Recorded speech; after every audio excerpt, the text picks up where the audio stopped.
Hello दोस्तों। तो हमारे वो दोस्त जो पहली बार इस चैनल से जुड़ रहे हैं, ये क्लास देख रहे हैं, उनको मैं बता दूं हमारी ब्लैक बुक की सीरीज चल रही है जिसपे जितने भी सिनोनिम है वो मैं शॉर्ट ट्रिक के साथ तुम्हें याद करवा रहा हूं। इसी क्लास में मतलब जब तुम क्लास देखोगे तो सारे के सारे वर्ड्स जो मैं पढ़ा रहा हूं तुम्हें मुंह जुबानी याद भी करवा दूंगा शॉर्ट ट्रिक से, जिसको हम निमोनिक्स का मेथड कहते हैं। और उसी के साथ साथ तुम्हें निमोनिक्स का और रूट वर्ड का भी मेथड बताऊंगा और रूट वर्ड भी बहुत सारे बताऊंगा। तो ये क्लासेस बहुत इंपॉर्टेंट है। ये मेरी गारंटी है कि ऐसी क्लासेस तुमने यूट्यूब में कभी नहीं देखी होगी और ना ही कोई पेड कोर्स में देखी होगी। तो बहुत इंपॉर्टेंट क्लासेस हैं, इन प्लेलिस्ट को सेव कर दो और आज ये क्लास स्टार्ट करते हैं। 1000 वर्ड्स मैंने करवा दी हैं, पहले की क्लासेस पक्का देख लेना। तो अब देखो सारे के सारे वर्ड्स तुम्हें कैसे मैं याद करवाता हूं। तो सबके सब जितने बच्चे देख रहे हैं एक बार पढ़ो ये क्या लिखा है। सबको पता है ये लिखा है प्रोटेस्ट। प्रोटेस्ट मतलब होता है जब हम किसी का विरोध करते हैं। विरोध मतलब जब हम किसी को अपोज करते हैं। अब अपोज तो सबको पता है, अपोज से बना अपोजिट। अपोजिट मतलब जो हमारा बिल्कुल अपोजिट हो, विरोधी हो, साइड में खड़ा हो हमारे। तो अपोजिट मतलब होता है जो हमारा बिल्कुल डिफरेंट हो हमसे। तो अगर किसी का विरोध करते हैं इसी को हम प्रोटेस्ट बोलते हैं। जैसे तुमने देखा होगा बहुत सारे लोग प्रोटेस्ट करते हैं, गवर्नमेंट के खिलाफ करते हैं या किसी मुद्दे के खिलाफ प्रोटेस्ट करते हैं, तो उसी को बोलते हैं अपोजिट में है, वो हमारे खिलाफ है, उसी को हम विरोध कहते हैं। जैसे अपोजिशन वाले प्रोटेस्ट कर रहे हैं हमारे खिलाफ, तो जो अपोजिशन वाले हैं मतलब जो हमारे अपोजिट में है, विरोध में है, वो हमारे खिलाफ प्रोटेस्ट कर रहे हैं, विरोध कर रहे हैं। तो बहुत ही इजी वर्ड है, ये तो सबको आता है, बच्चे बच्चे को आता है, तो ये तुम्हें याद हो गया होगा। देखो, और जो हिंदी और इंग्लिश मीडियम वाले हैं भैया दोनों के लिए करवा रहा हूं। ऐसा नहीं कि मैं इंग्लिश वालों के लिए पढ़ा रहा हूँ, हिंदी मीडियम वाले जिन्होंने कभी ये वर्ड्स नहीं देखे हैं उन्हीं के लिए ये वीडियो है खासकर, ताकि तुम्हें मैं रूट वर्ड के साथ और निमोनिक्स के साथ याद करवा दूं वर्ड्स। अब बात करते हैं, देखो मेरे साथ पढ़ते रहो। जो हिंदी मीडियम वाले हैं वो तोड़ तोड़ के पढ़ा करो। प्रोट्रूड, प्रोट्रूड, प्रोट्रूड, ऐसे पढ़ो। जो हिंदी मीडियम वाले हैं उनके लिए बोल रहा हूं प्रैक्टिस करने के लिए, बाकी इंग्लिश मीडियम वाले तो कर ही देंगे। तो प्रोट्रूड, प्रोट्रूड मतलब होता है उबरा होना, जिसको हम, ये देखो तुमने ये वाला वर्ड सुना होगा, हम इसको बल्ज भी बोलते हैं। तुमने सुना है बल्जिंग फेस? बल्जिंग फेस मतलब जो फेस सूजा हुआ होता है या थोड़ा उभरा हुआ होता है। जैसे अगर मान लो जब कोई हम सो के उठते हैं तो हमारा फेस थोड़ा भरा भरा होता है, बल्जिंग फेस होता है।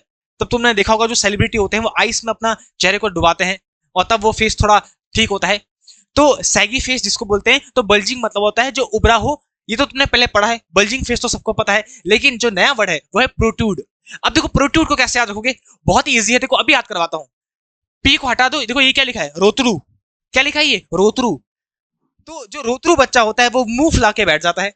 तुमने देखा होगा बच्चों को, जब वो उनको गुस्सा आता है या कोई चीज जो उनको पसंद होती है वो उनको ना दो तो वो गुस्सा होकर मुंह फुला के बैठ जाते हैं, मतलब अपना बल्जिंग फेस कर लेते हैं। बल्जिंग मतलब होता है जो उभरा हो, जो मोटा सा हो। तो बल्जिंग मतलब उभरा हुआ फेस। अब इसको कैसे याद रखोगे, रोतरू। तो प्रोट्रूड, तो ट्रूड कैसे बने, रोतरू। तो रोतरू बच्चा हमेशा मुंह फुला देता है। देखो देखोगे ना बच्चे का स्वीट स्वीट सा फेस होता है, रोने में कितने क्यूट लगते हैं बच्चे। तो रोतरू ऐसे याद रखो उसको। तो प्रोट्रूड मतलब होता है बल्जिंग। अब छोटी छोटी चीजें तुम याद क्या करो, और मैं गारंटी देता हूं जब तुम ये क्लास देखोगे और एक बार रिवाइज करोगे तो सारे के सारे वर्ड्स तुम्हें मस्ती के साथ याद हो जाएंगे। अब दूसरा वर्ड है वो है प्रोवोक। अब प्रोवोक तो मैंने बहुत बार करवाया है और हमने इसको इतनी बार पढ़ चुका है, अब तो तुम्हें मुंह जुबानी याद होगा। प्रोवोक मतलब होता है किसी को भड़काना, किसी को इंस्टिगेट करना, इंसाइट करना। बहुत सारे वर्ड यूज होते हैं, जो पढ़ रहा है वो लिखते रहो। इंसाइट होता है, इंस्टिगेट होता है, इसका मतलब होता है किसी को उकसाना, किसी को भड़काना। इन्वोक, किसी को भड़काना। किंडल, प्रज्वलित करना। वैसे आता है इनरेज, किसी को भड़काना, गुस्सा दिलाना। और मैंने तुम्हें पहले भी बताया है, रेज वर्ड कहीं भी आ जाए, रेज, और इसी के लिए एक और वर्ड आता है फ्यूरी। तो रेज और फ्यूरी ये दोनों वर्ड कहीं भी आ जाए तो इन दोनों का मतलब होता है गुस्सा आना। और इसके आगे जो प्रीफिक्स लगा है इन, ये इसको वर्ब बना देता है। तो इनरेज ये है वर्ब, किसी को गुस्सा दिलाने का काम करना। अब तुम देख रहे होंगे, देखो कितना गुस्से हो गया ये, गुस्से में करके। तो किसी को जब तुम गुस्सा दिलाने का काम करते हो उसी को हम इनरेज बोलते हैं, उसी को फ्यूरी बोलते हैं, उसी को प्रोवोक बोलते हैं। किसी को उकसाना, किसी को भड़काना। अबे चल, तो तू तो कुछ भी नहीं है, हिम्मत है करके दिखा दे बेटा, करके दिखा दे, ऐसे बोलते हैं हम किसी को उकसाते हैं। आजा कर दे, आजा उतर जा पानी में। जैसे किसी को स्विमिंग नहीं आती होगी, अबे तेरे को तो क्या स्विमिंग आती है, आजा कर दे, एक बार रेस कर रहा है। तो हम उकसाते हैं, तो उसी को बोलते हैं प्रोवोक करना, उकसाना। अब बात करते हैं प्रॉक्सिमिटी। प्रॉक्सिमिटी ये बड़ा ही मस्त वर्ड है, इंपॉर्टेंट है। इसी का मतलब होता है क्लोजनेस या नियरनेस। अगर किसी को याद होगा, परसों के क्लास में मैंने तुम्हें एक वर्ड था जिसका मतलब था नियरनेस, वो तुम मुझे कमेंट करके बताओ। जितने भी बच्चों ने परसों की क्लास देखी है वो कमेंट करके बताओ, उसमें एक वर्ड था, इसका मतलब था नियरनेस, निकटता, क्लोजनेस, और उसी में मैंने तुम्हें एक वर्ड करवाया था प्रॉक्सिमिटी, जो कि अब आ चुका है। तो प्रॉक्सिमिटी मतलब होता है निकटता। अब देखो इसको याद करने का तरीका कैसे बताता हूं। देखो प्रॉक्सिमिटी, अप्रॉक्सिमिटी, प्रॉक्सिमिटी, अप्रॉक्सिमिटी। अब अप्रॉक्सिमिटी को सब जानते हैं, जब तुम मैथ्स में अपना आंसर निकालते हो तुम अप्रॉक्स में निकालते हो। मतलब मान लो अगर सही आंसर है 10, तो तुम क्या बोलोगे, सर मेरा अप्रॉक्स 9.8 आ रहा है आंसर। तो जो रियल डिजिट है उसके आसपास आ रहा है उसको बोलते हैं अप्रॉक्स। अप्रॉक्स मतलब हम बोलते नहीं मेरा आंसर अप्रॉक्स में आ रहा है, तो अप्रॉक्स कितना आ रहा है, तो जो रियल डिजिट होती है उसके आसपास की वैल्यू हम बताते हैं, इसी को बोलते हैं अप्रॉक्स। तो अप्रॉक्स का मतलब होता है निकटता। तो प्रॉक्सिमिटी, अप्रॉक्सिमिटी, निकटता, क्लोजनेस। देखो कितना इजी हो गया। बाकी अप्रॉक्स तो तुम्हें आता होगा, तुम जब भी कोई कैलकुलेशन करते हो अप्रॉक्स निकालते हो, मतलब नियर नियर पास पास इतनी वैल्यू है इसकी, तो इसी का मतलब होता है पास। अब एक मूवी भी है प्रॉक्सिमिटी, बहुत अच्छी मूवी है एलियंस की। जब मैंने ये मूवी देखी थी 5-6 साल पहले, तब मुझे ये वर्ड पता था, तब पता चला था कि प्रॉक्सिमिटी होता क्या है। तो मैंने सर्च किया कि भाई प्रॉक्सिमिटी क्या है, तो प्रॉक्सिमिटी मतलब होता है निकटता। तो इस मूवी में ये दिखाया है कि जो एलियंस हैं और इंसान है वो आपस में कितने ज्यादा क्लोज हैं, इस मूवी में तुम्हें पता चलेगा। लेकिन अभी सर्च नहीं मानना है, पहले क्लास देखनी है भैया, तब जाके सर्च मानना है। तो ये सारी की सारी जितनी भी चीजें हैं वो क्लास के बाद। मैं ये एग्जांपल इसलिए लेता हूं ताकि तुम्हें याद रही चीजें, इसलिए नहीं कि ताकि तुम भटक जाओ। तो प्रॉक्सिमिटी इस मूवी का नाम इसीलिए है क्योंकि इसमें ये दिखाते हैं कि जो एलियंस हैं वो इंसानों के कितने नजदीक हैं। क्या हमको ऐसा लगता है कि एलियंस बहुत दूर हैं? भाई वो तो मैं मूवी देख के पता चलेगा। अब आता है पगनेशियस। अब देखो जो बच्चे हैं हिंदी मीडियम वाले वो कैसे पढ़ेंगे, पग ने शियस, पग ने शियस, तो पगनेशियस। अब तुम्हें पता है OUS से जो एंड होता है सफिक्स से, वो हमारा एडजेक्टिव होता है। इसका मतलब ये एडजेक्टिव है, क्वालिटी को दिखाता है, और एडजेक्टिव हमेशा किसी नाउन या प्रोनाउन के लिए आता है। अब बात करते हैं पगनेशियस। पगनेशियस मतलब होता है जो लड़ाकू हो, बिलीकोस हो, लड़ाकू, झगड़ालू, जिसको हम, अब देखो इसको कैसे पढ़ेंगे, ट्रिक्यूलेंट। जो नए बच्चे हैं हिंदी मीडियम वाले उन्हीं को बोल रहा हूं, ट्रिक्यूलेंट। ट्रिक्यूलेंट, ट्रिक्यूलेंट मतलब होता है जो झगड़ालू हो, उसी को हम बोलते हैं पगनेशियस। अब देखो इन दोनों को तुम बोलोगे सर टफ वर्ड है कैसे याद करें, अरे भैया मैं किस लिए हूं, शॉर्ट ट्रिक से देखो कैसे बनाइए तुम्हारे लिए। अब देखो ट्रिकुलेंट को देखो ट्रक, ट्रिकुलेंट ट्रक, और पगनेशियस पंगा हो गया। तो ट्रक वाले ने पंगा कर दिया, ट्रक वाले ने क्या कर दिया, पंगा कर दिया। और तुम देखते होंगे ट्रक वाले जो होते हैं, क्योंकि उनका डेली का आने जाने का काम होता है, तो कहीं ना कहीं पंगे हो ही जाते हैं। तो पंगे से आते हो पगनेशियस, और ट्रैकुलेंट के आते हो ट्रक से, तो पंगा हो गया ट्रक वाले से। तो ट्रक वाले ने देखो पंगा कर दिया, होता है ना, आए दिन लड़ाई होती रहती है ट्रक वालों की, अरे भैया तूने ये कैसे कर दिया, अभी इन्हों साइड को ले ले तू, ऐसा होता है। तो तुमने देखा होगा। तो ट्रिकुलेंट ट्रक से याद रखो, और पगनेशियस पंगा हो गया, तो ट्रक वाले ने पंगा कर दिया, बस तुरंत याद हो जाएगा लड़ाकू। तो ट्रक वाले कैसे होते हैं, लड़ाकू होते हैं। भाई लड़ाई तो हो ही जाती है कभी ना कभी, देखो तुरंत याद रहेगा। अब जो नेक्स्ट वर्ड है वो है पीपल्स। पीपल्स मतलब होता है, तुम्हें दिख रहा है छात्र, स्टूडेंट्स। तो स्टूडेंट्स को जिनको हम विद्यार्थी बोलते हैं, उन्हीं के लिए आज तुम एक नया वर्ड भी सीख रहे हो जिसको हम पीपल भी बोलते हैं। अब पीपल आंखों को भी बोलते हैं, आई को पीपल, आई में भी तो होता है एक हिस्सा पीपल, और जो स्टूडेंट्स होते हैं उनको भी हम पीपल बोलते हैं। अभी इसी से मैंने तुम्हें दोनों वर्ड याद करवा दिए। कैसे, बच्चे आंखों का तारा होते हैं, बच्चे जो होते हैं छोटे छोटे नन्हे मुन्ने वो आंखों के तारे होते हैं। अब आंखों से याद रखो पीपल, और बच्चों से याद रखो स्टूडेंट्स, और बच्चे आंखों का तारा होते हैं, तो बच्चों को ही हम पीपल्स भी कहते हैं। देखो तुरंत याद हो गया। कैसे, बच्चे मतलब स्टूडेंट्स और आंखें मतलब पीपल्स, तो बच्चे आंखों का तारा होते हैं। ऐसा कोई भी व्यक्ति नहीं होगा जिसको बच्चों को देख के गुस्सा आता हो, कभी कभी आता है लेकिन अक्सर खुशी ही होती है बच्चे को देख के। वो तो वही बात है, तुम बोलोगे नहीं सर हमको तो बड़ा गुस्सा आता है, कुछ कुछ बच्चे बहुत खतरनाक होते हैं। अरे कुछ कुछ होते हैं, कभी कभी होते हैं, लेकिन ओवरऑल बच्चे बहुत अच्छे होते हैं। अब क्योंकि हमारी खुद की स्टेट नेगेटिव होती है तो हमको दूसरे पे भी नेगेटिव ही दिखता है। अगर तुम खुश रहोगे तो हो नहीं सकता कि तुम्हें दूसरे में गुस्सा आ जाए, इसलिए बोलता हमेशा खुश रहा करो। अब बात करते हैं पर्ज। पर्ज मतलब होता है किसी चीज को शुद्ध करना। जब कोई चीज शुद्ध होने की प्रोसेस में हो उसी को पर्ज कहते हैं, उसी को हम इवैक्यूएट कहते हैं। अब देखो जो इवैक्यूएट है, इवैक्यूएट तुमने सुना होगा बहुत बार, तुमने बहुत बार सुना होगा और मूवीज पे भी देखा होगा। इवैक्यूएट का असली मतलब होता है किसी को खतरनाक जगह से निकाल कर किसी सुरक्षित स्थान पे ले जाना, उसी को हम इवैक्यूएट बोलते हैं। जैसे मान लो कोई बिल्डिंग है और वहां पे आग लग गई, तो जो फायर फाइटर्स होते हैं वो लोगों को क्या बोलते हैं, जल्दी से इस बिल्डिंग को इवैक्यूएट कर दो, खाली कर दो और सुरक्षित स्थान में चले जाओ, कहीं पार्क में, किसी ग्राउंड में चले जाओ। तो इवैक्यूएट का मतलब क्या होता है, सब जितने लोग हैं मेरे साथ बोलो, इवैक्यूएट का मतलब क्या होता है, किसी खतरनाक जगह से जब किसी को हम किसी सुरक्षित स्थान पे ले जाते हैं, उसी को हम इवैक्यूएट बोलते हैं। इवैक्यूएट, निकाल दिया उनको खतरनाक जगह से, कहाँ, अच्छी जगह में, सुरक्षित जगह में, तो उसी को इवैक्यूएट बोलते हैं, उसी को पर्ज बोलते हैं, मतलब किसी को शुद्ध करना। भाई जब किसी को तुम खतरनाक से अच्छी स्थिति में ले आओगे तो शुद्धि तो कर रहे हो। अब देखो पर्ज को कैसे आता, देखो पर्ज में जो ये जी है इसको हटा दो तो क्या बन गया, प्योर। तो प्योर का मतलब होता है शुद्ध करना, देखो तुरंत याद हो जाएगा। तो जब एग्जाम में तुम्हारे पास ये चीजें आएगी और इसके तुम्हें 4 ऑप्शन देंगे तो तुम तुरंत उस पर आइडिया कर दोगे, अच्छा ये है पर्ज। तो पर्ज मतलब क्या होता है, जी हटा दो, प्योर। प्योर मतलब होता है किसी चीज को शुद्ध करना, तो पर्ज मतलब शुद्ध करना, तुरंत वहां पे तुम्हें याद हो जाएगा। और इवैक्यूएट, इवैक्यूएट निकाल देना किसी को, इवैक्यूएट किसी को निकाल देना किसी खतरनाक स्थान से किसी अच्छे स्थान में। और दूसरी बात, तुमने पर्जिंग भी सुना होगा, लड़कियां जानती होगी जो डीआईवाई करते हैं, फेशियल करते हैं। जब भी मान लो किसी के फेस में बहुत सारे एक्नेस वगैरह हैं तो डॉक्टर उनको बहुत बार क्रीम भी देते हैं, बहुत सारे मेडिसिन भी देते हैं। लेकिन जब क्रीम्स में तुमने देखा होगा आजकल रेटिनॉल्स बहुत चल रहे हैं, रेटिनाइट्स चल रहे हैं, तो जब उनको तुम लगाते हो तो पहले पहले एक पर्जिंग फेस आता है, मतलब जो तुम्हारे जितने भी एक्नेस होते हैं वो और वर्सन होते हैं, तो वो जितने भी अंदर की चीजें होती हैं उनको निकालता है, तो उसको बोलते हैं पर्जिंग फेस। पर्ज मतलब है तुम्हारा चेहरा और प्योर हो रहा है, शुद्ध हो रहा है, उसके बाद फिर वो चीजें हट जाएगी। तो पर्ज मतलब होता है किसी भी चीज को शुद्ध करना। मैं एक ऐसा एग्जांपल भी तुम्हें बता रहा हूँ जो रियल लाइफ में यूज होता है, ताकि तुम करेक्ट कर पाओ और वो वर्ड तुम्हें हमेशा याद रखे। तो लड़कियों को भी पता होगा और लड़कों को भी खैर पता ही होगा, तो उसको बोलते हैं पर्जिंग हो रही है। पर्जिंग मतलब वो चीज शुद्ध हो रही है, उस प्रोसेस में है वो काम। अब बात करते हैं पजल की। अब पजल तो सबको पता ही है, पजल का मतलब होता है कंफ्यूज, इसी के लिए हम यूज करते हैं परप्लेक्स्ड, बैफल्ड, बिविल्डर, बहुत सारे वर्ड्स इसके लिए यूज करते हैं। तो पजल मतलब होता है जब कोई उलझ जाता है, कंफ्यूज हो जाता है, पता ही नहीं चलता है उसको क्या करूं, एट अ लॉस, एट सी, ये सब तुम्हें याद होंगे। इडियम एंड फ्रेजेस भी इसके लिए यूज होते हैं, उसकी भी क्लास में तुम्हें बताऊंगा। अब इसके लिए सिंपल सा अगर किसी को याद रखना है टेक्निक, तो पजल सॉल्व करना बहुत ही कंफ्यूजन वाला काम है। भाई पजल सॉल्व करना बहुत ही कंफ्यूजन वाला काम है, तो पजल का मतलब होता है कंफ्यूजन। ये तो सबको ही आता है भैया, इसमें तो कोई कोई डर की बात ही नहीं है। अब बात करते हैं क्वैक।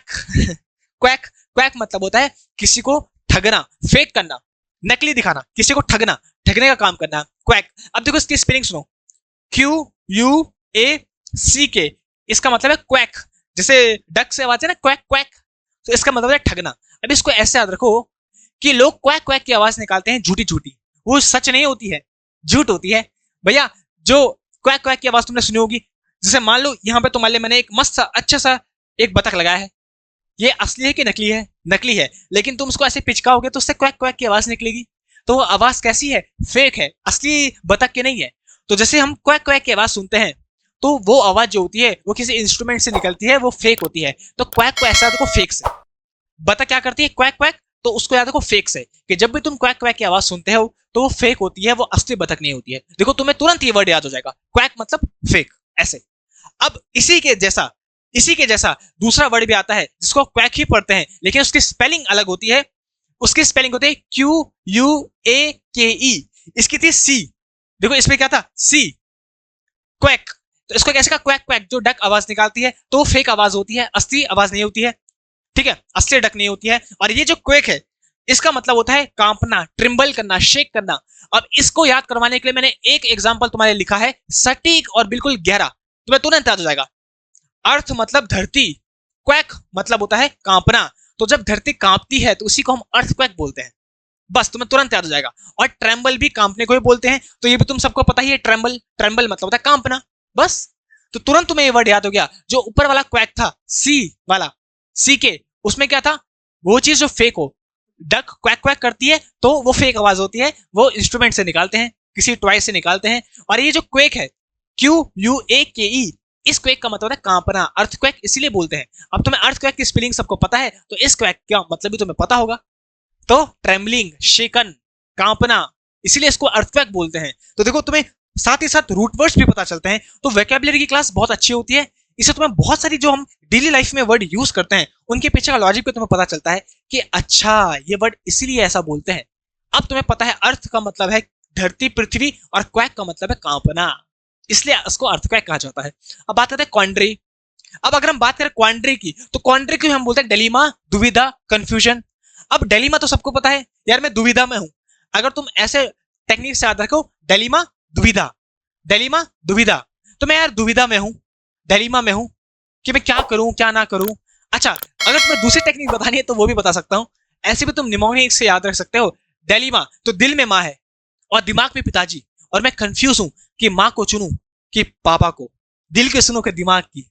जैसे मान लो तुम्हें कोई बोले कि बता पापा अच्छे हैं कि मम्मी ज्यादा अच्छी है, कौन ज्यादा अच्छा है, तो तुम बोलोगे दिल में तो मम्मी है, डिलेमा, दिल में मम्मी है और दिमाग में पिताजी। तो मैं कंफ्यूज हो चुका हूं, मुझे समझ में नहीं आ रहा, दुविधा में हूं कि किसको चूज करूं। जैसे कभी किसी हस्बैंड वाइफ का डिवोर्स हो गया, दोनों अलग हो गए और बच्चे को बोला गया कि भैया बता तुझे किसकी कस्टडी चाहिए, मम्मी के साथ रहेगा कि अपने पापा के साथ। तो बच्चा बोलेगा मम्मी तो कहाँ है, दिल पे है, डिलेमा, दिल में माँ और दिमाग में पिताजी, मैं कंफ्यूज हूँ, दुविधा में हूँ किसके साथ रहूं।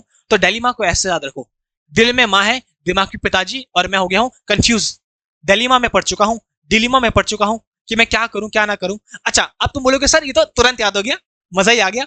अब जल्दी से क्वांड्री भी याद करवा दो, तो लो अभी करवाता हूं। देखो क्वांड्री को ऐसा देखो, क्वांट, डरी से वोकेबलरी, देखो डरी वोकेबलरी, क्वांट से क्वांट, क्वांट मतलब मैथमेटिक्स।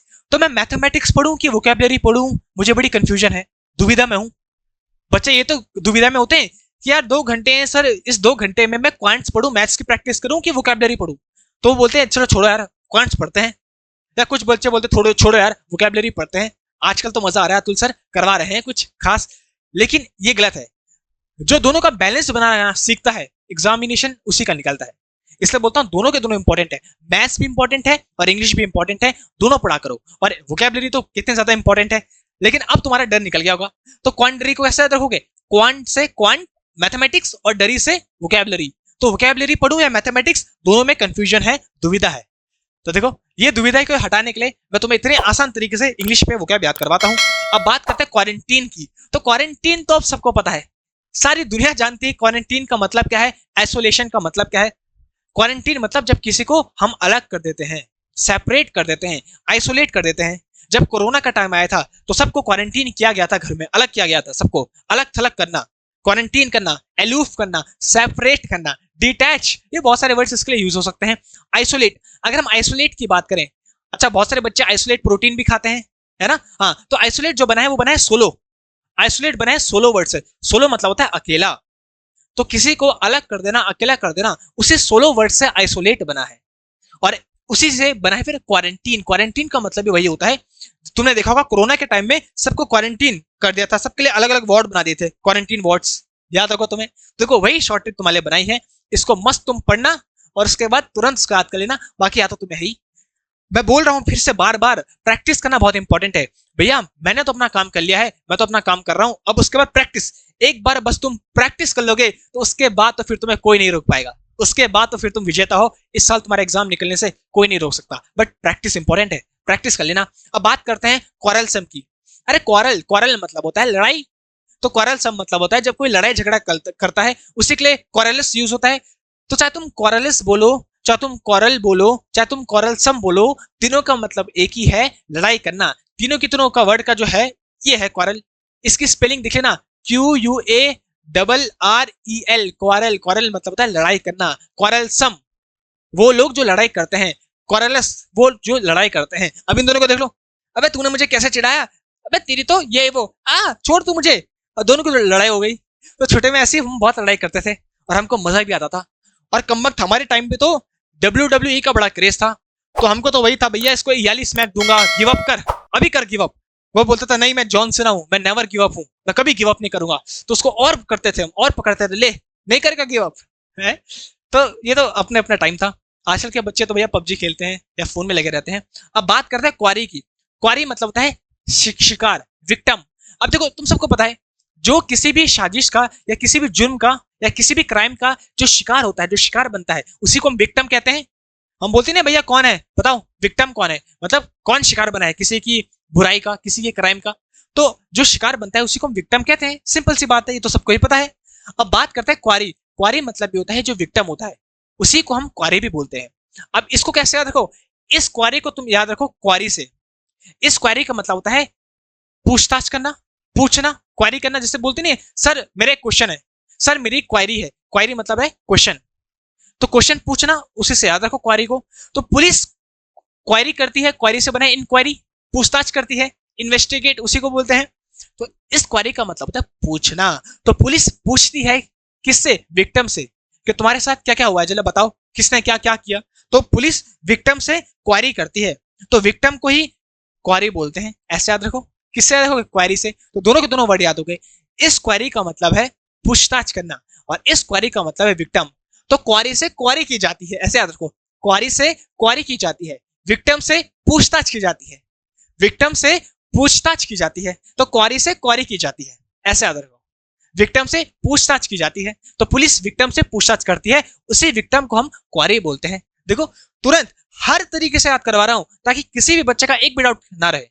जिसको जो टेक्निक पसंद हो उसी टेक्निक से वो पढ़े, याद रहेगा हमेशा सबको। तो जितने बच्चे देख रहे हैं भैया, क्लास को लाइक करो, सबसे पहले क्लास को लाइक करो। और भाई वो गधे मत करना जो क्लास को दो बार लाइक करते हैं। अरे भैया लाइक एक ही बार करना है, दो बार करोगे तो फिर हट जाएगा वो। तो क्लास को जितने भी बच्चे देख रहे हैं, अगर मजा आ रहा है तो क्लास को लाइक करो और कमेंट में सबके सब जितने बच्चे देखते हैं सबके सब कमेंट करके पक्का लिखा करो कि तुम्हें क्लास कैसी लगी, मजा आ रहा है कि नहीं आ रहा है, वो लिखा करो सबके सब। अब बात करते हैं क्वेस्ट की। अगर क्वेस्ट की बात करें तो क्वेस्ट का मतलब है तलाशना, किसी को सर्च करना। अब सर्च तो सबको पता है, तलाशना, search, search engine, SEO, YouTube में भी होता है, उसी को बोलते हैं क्वेस्ट। अब तुमने क्वेस्ट वर्ड बहुत बार पढ़ा होगा, उन बच्चों ने जो बहुत सारे गेम्स खेलते होंगे तो उन्होंने क्वेस्ट वर्ड पढ़ा होगा। लेकिन वो बच्चे जो पहली बार इसको पढ़ रहे हैं, याद रखना क्वेस्ट से ही बना है क्वेश्चन। ये जो क्वेश्चन बना है ना, वो क्वेस्ट से ही बना है, क्योंकि क्वेस्ट का मतलब तलाश, और जो क्वेश्चन होता है उसके आंसर को भी हम तलाशने का काम ही करते हैं, उसको हम सॉल्व करने का काम ही करते हैं। तो क्वेस्ट से बना है क्वेश्चन, तो क्वेश्चन को ही हम सर्च करते हैं गूगल में, ऐसे याद रखो। क्वेश्चंस को ही तो हम सर्च करते हैं गूगल में, तो क्वेश्चन से बना है क्वेस्ट, उसका मतलब होता है तलाशना, सर्च करना। और क्वेश्चंस को ही हम गूगल में सर्च करते हैं, सबको पता है। देखो गूगल बाबा की जय हो। तो ऐसे तुम चीजों को याद रखोगे तो चीजें तुरंत जल्दी से जल्दी तुम्हारे दिमाग में घुस जाएगी और कभी नहीं भूलोगे अगर एक बार रिवाइज करोगे तो। रिवीजन, रिवीजन इंपॉर्टेंट है। अब ये वाला वर्ड तो तुम्हें पढ़ाने की जरूरत नहीं है। क्विकन, क्विकन मतलब होता है किसी चीज को तेज कर देना, क्विक कर देना, एक्सेलरेट कर देना, किसी चीज को बढ़ा देना। जब तुम्हें कहीं बहुत जल्दी पहुंचना होता है, क्विक पहुंचना होता है, कहीं किसी जगह टाइम बहुत कम है, क्विक पहुंचना है, तो तुम गाड़ी का एक्सीलेटर दबा देते हो। तो एक्सीलेटर का मतलब होता है कि तुमने अब रफ्तार बढ़ा चुकी है, तुमने गाड़ी को क्विक कर दिया है। पहले उसकी रफ्तार थी, अब देखो 100, अब भाई पहुंच चुकी है वो 200 में भाई साहब। तो अब तुमने एक्सीलेटर को दबा दिया है। तो एक्सीलेटर उसको इसलिए बोलते हैं, एक्सीलेट कर देता है, वो चीज को बढ़ा देता है, क्विक कर देता है तुम्हारी स्पीड को। और इसका अपोजिट कमेंट करके तो मुझे बताओगे इसका अपोजिट क्या होता है, ये सबको पता ही है। तो जितने भी बच्चे देख रहे हैं, एक्सीलेट मतलब बढ़ा देना, तो डैश मतलब कम कर देना, वो सब के सब तो मुझे कमेंट करके बताओ। चलो हम भी देखें भैया कितना नॉलेज है, नॉलेज नहीं कितना कॉमन सेंस है तुमने। ये आज मैं कॉमन सेंस चेक करूंगा इंडिया के बच्चों को भी कितना कॉमन सेंस है। अब आता है क्विंटेसेंशियल। क्विंटेसेंशियल मतलब होता है वो चीज जो टिपिकल हो। टिपिकल तो तुम सबको जानते हो, अरे टिपिकल मतलब होता है जो किसी चीज का बिल्कुल परफेक्ट एग्जाम्पल हो। तो अगर तुम्हें याद भी रखना है तो मैं लिख भी रहा हूं, जो किसी भी चीज का परफेक्ट एग्जाम्पल हो उसी को हम क्विंटेसेंशियल बोलते हैं। इसी को बोलते हैं जो सर्वोत्कृष्ट हो, किसी भी चीज का परफेक्ट एग्जाम्पल हो। जैसे मैं अगर बात करूं तो इंडिया का जो टिपिकल खाना है वो देखो ऐसा है, रोटी है, दाल चावल है, सब्जी है। तो ये इंडिया का टिपिकल खाना है। टिपिकल मतलब है जो जनरल हो, जो एक परफेक्ट एग्जाम्पल हो किसी भी चीज का। तो इंडिया का जो टिपिकल खाना है, जो परफेक्ट एग्जाम्पल है, वो यही है। 99% लोग ऐसे ही खाते हैं इंडिया में, 90% लोग चलो मान लो, यही टिपिकल है। इसी को हम बोलते हैं क्विंटेसेंशियल, जो किसी भी चीज का एक परफेक्ट एग्जाम्पल हो, टिपिकल एग्जाम्पल हो, ऐसा। अब इसी के लिए क्विंटेसेंशियल में एसेंशियल, तो एसेंशियल मतलब होता है इंपॉर्टेंट। तो जो इंडिया का खाना होता है वो हमारे लिए क्या है, इंपॉर्टेंट है। जो टिपिकल खाना है, खाना सबके लिए इंपॉर्टेंट होता है, ऐसे तुम याद कर लो। तो क्विंटेसेंशियल, एसेंशियल, इंपॉर्टेंट। तो जो इंपॉर्टेंट है वो क्या है, इंडिया का खाना कैसा है, टिपिकल। तो जो टिपिकल खाना होता है, दाल चावल, वो सबके लिए इंपॉर्टेंट है और सबको मिलना चाहिए। इसलिए बोलता हूँ जल्दी से जल्दी मेहनत करो, जॉब करो, ताकि तुम अपना भी और अपनी फैमिली का भी पेट भर सको। और अगर अच्छे से मेहनत करोगे तो फिर औरों की फैमिली का भी तुम पेट भर सकते हो, इस काबिल तुम आराम से बन सकते हो। जो एसेंशियल है उनके लिए, जो टिपिकल खाना है, दाल रोटी चावल, जो मिलना चाहिए सबको, वो तुम उसको दे सकते हो। इसलिए बोलता हूँ मेहनत करो, क्योंकि जब तुम मेहनत करते हो तो तुम्हारी अकेले की मेहनत नहीं होती है, तुम खुद नहीं तरते हो, तुम बहुत सारे लोगों को तारते हो। इसे तारने वाला बनो। अब बात करते हैं क्वीर। क्वीर का मतलब होता है जो तुम्हारा तर्कश होता है, जिसमें हम तीर रखते हैं, जिसमें बाण रखते हैं। तुमने वो देखा होगा, प्रभु इसके नाभि पे बाण मारिए, ये वाला मीम। तो जहां पे बाण रखते हैं, जहां पे तीर रखते हैं, उसी तीर पे रखने वाले को बोलते हैं तर्कश। हिंदी में इसको बोलते हैं तीर, और तीर जहां रहता है उसको बोलते हैं तर्कश। इसी तर्कश को हम क्वीर बोलते हैं। अब क्वीर के दो मतलब होते हैं। एक तो क्वीर का मतलब होता है तर्कश, और एक क्वीर का मतलब होता है कांपना, ट्रेम्बल करना, शेक करना। अभी हमने पढ़ा था अर्थक्वेक, तो क्वेक मतलब होता है कांपना, ट्रेम्बल करना, शेक करना, तो कांपना भी इसका मतलब होता है। तो जो क्वीर है, इस क्वीर के दो मतलब होते हैं। एक तो होता है तर्कश, और दूसरा मेरे साथ बोलो सबके साथ, दूसरा क्या होता है? बहुत बढ़िया, कांपना। तो इसको ऐसे याद रखो। देखो दोनों के दोनों वर्ड एक ही एग्जांपल से याद करवा दूंगा। इसको ऐसे याद रखो, जब उसने अपने क्वीर से तीर निकाला तो सबके सब कांपने लगे। जब उसने अपने तर्कश से, अपने क्वीर से तीर निकाला तो सबके सब कांपने लगे। ऐसा देखो, तुरंत याद आ जाएगा। चलो अब बात करते हैं रैबिट। रैबिट मतलब होता है कट्टर। रैबिट मतलब होता है कट्टर, जो एक्सट्रीम हो। अब एक्सट्रीम तुम्हें सबको पता है, एक्सट्रीम मतलब जो कट्टर हो, बिल्कुल एक्सट्रीम लेवल पे हो। एक तो होता है जो मीडियोकर हो, जो बिल्कुल सिंपल हो, साधारण हो, और एक होता है जो एक्सट्रीम में हो, मतलब जो कट्टर हो बिल्कुल। या तो एक्सट्रीमिस्ट है, मतलब या तो भगवान को मानता ही है या तो बिल्कुल नहीं मानता, या तो काम करता ही है तो बिल्कुल नहीं करता। तो ये एक्सट्रीम सबसे खराब चीज है। आदमी को कभी एक्सट्रीम पे नहीं होना चाहिए, एक्सट्रीमिस्ट नहीं होना चाहिए। तुम बोलोगे ये सर सही बात बोल रहे हो आप, लेकिन एक बात बताऊं, तुम सबके सब एक्सट्रीमिस्ट हो। जब तुम पढ़ाई करते हो, तुम पढ़ाई भी ऐसी करते हो, या तो जिस दिन कर दोगे 5-6 घंटे, या तो एक हफ्ते तक करोगे नहीं। तो एक्सट्रीमिस्ट नहीं बनना है, कट्टर नहीं बनना है, हमको कंसिस्टेंट रहना है। हर रोज अगर 4 घंटे पढ़ो, 4 घंटे पढ़ो, 5 घंटे पढ़ो, लेकिन डेली डेली पढ़ो। तो एक्सट्रीमिस्ट, कट्टर, उसको बोलते हैं रैबिट। अब रैबिट को याद रखो रेबिस से, रेबिट रेबिस, रेबिट रेबिस, ऐसे याद रखो। तो rabies is an extremely dangerous disease. जो रेबिस है वो बहुत ही ज्यादा एक्सट्रीम डिसीज है भाई। अगर किसी को कुत्ता काट दे तो फिर 14 इंजेक्शन लगते हैं। जिसको काटा होगा उसको पता होगा, है ना? तभी ये हरकतें हो रही है। मजाक कर रहा हूँ, थोड़ा हंसा रहा हूँ ताकि तुम्हारा नेचर भी मस्त रहे। भैया हम इतना सीरियस रहते हैं, तुम लोग बेचारे इतना पढ़ पढ़ के सीरियस रहते हो, तो थोड़ा हंसने में क्या है। तो जितने लोग बता दो जिनके साथ ऐसा हुआ है कुछ हादसा, तो कमेंट करके बताना। तो रेबिट को याद देखो रेबिस, तो rabies is an extremely dangerous disease. तो एक्सट्रीम इसका मतलब होता है, और रेबिट को याद देखो रेबिस से, तुरंत याद हो जाएगा। देखो भैया कुत्ते बहुत खतरनाक होते हैं, है ना? सही बात है। और बहुत सारे लोग हैं आजकल कुत्ते पसंद है उनको, बताओ। अब आता है रेडिएंट। रेडिएंट मतलब होता है वो चीज जो चमकती है, जो ग्लोइंग होती है। इसी को हम इल्यूमिनेट भी बोलते हैं। ल्यूमिनस से बना है इल्यूमिनेट। तो इल्यूमिनेट मतलब होता है चमकना, ग्लो करना। ग्लो से बनता है फिर ग्लोरीफाई, जो चमकता है उसी की प्रशंसा होती है। ग्लोरीफाई लोग उसी को करते हैं। तो बहुत सारे वर्ड्स हैं जो कनेक्ट करके मैं बहुत सारे आगे तुम्हें चलाता रहूंगा। तो ग्लो करना मतलब चमकना, रेडिएट करना, तो रेडिएट से बना है रेडिएंट, जो चमकता है। अब रेडिएंट को देखो रेडियम, रेडिएंट को देखो रेडियम। तुम सबको पता है मैडम क्यूरी ने एक बनाया था अपने हस्बैंड के साथ रेडियम। तो रेडियम जो होता है वो हमेशा चमकता है, ग्लो करता है। तुमने रेडियम वॉच भी देखी होगी जो रात को ग्लो करती थी, छोटे में चांद सितारे भी मिलते थे जो ग्लो करते थे, याद होगा? कमेंट करके बताओ, याद है? हाँ। तो ये रेडियम जो होता है वो ग्लो करता है। रेडियम से बना है रेडिएंट, ग्लो करना, शाइन करना, चमकना। लेकिन जो हमको वॉच में मिलता था वो असली रेडियम नहीं था, वो तो आर्टिफिशियल था। जो असली रेडियम होता है वो बहुत ही ज्यादा टॉक्सिक होता है, रेडियो एक्टिव होता है। रेडियो एक्टिव मतलब उससे बीमारी होती है, कैंसर होता है, अगर शॉर्ट फॉर्म में बताऊं। और जिन्होंने इसका निर्माण किया था मैडम क्यूरी, उनकी डेथ भी इसी रेडियम के कारण ही हुई। उनको भी इससे से पॉइजन हो गया, जिसको बोलते हैं रेडियो एक्टिविटी, और इसी कारण वो मरे। तो जो असली रेडियम होता है वो चमकता तो है, वो उसकी खासियत है, लेकिन उसी के साथ साथ वो बहुत ही ज्यादा रेडियो एक्टिव होता है। तो कैसे लगे तुम्हें आज के वर्ड्स, कैसे लगी आज की क्लास? मुझे पता है बहुत ज्यादा अच्छी लगी होगी, और सारे के सारे वर्ड्स तुम्हें याद हुए होंगे। अगर तुम्हें एनर्जी पसंद आई, ये क्लास पसंद आई, और ये मेरे एफर्ट्स पसंद आए, रात रात भर तुम्हारे लिए मैं ये सारे के सारे वर्ड्स बनाता हूँ, और इन सब की पीडीएफ तुम्हें टेलीग्राम में मिल जाएगी। जितनी क्लासेस आज तक मैंने यूट्यूब में ली है, सब के सब तुम्हें टेलीग्राम में मिल जाएगा फ्री ऑफ कॉस्ट। वीडियो के नीचे डिस्क्रिप्शन में लिंक है, वहां से जाना, एक क्लिक करना, और सारे के सारे पीडीएफ को डाउनलोड करके रिवाइज जरूर कर लेना। और अगर तुम्हें आज की क्लास पसंद आई तो लाइक मारो, चैनल को सब्सक्राइब करो, और कमेंट करके बताओ कैसे लगी। अपना ख्याल रखो, रिवाइज करते रहो। तुम्हारे सर मिलेंगे तुम्हें नेक्स्ट क्लास में, तब तक के लिए बाय बाय। मेरे प्यारे दोस्तों, मैं हूं अंशु, और आज हम पहुंचे हैं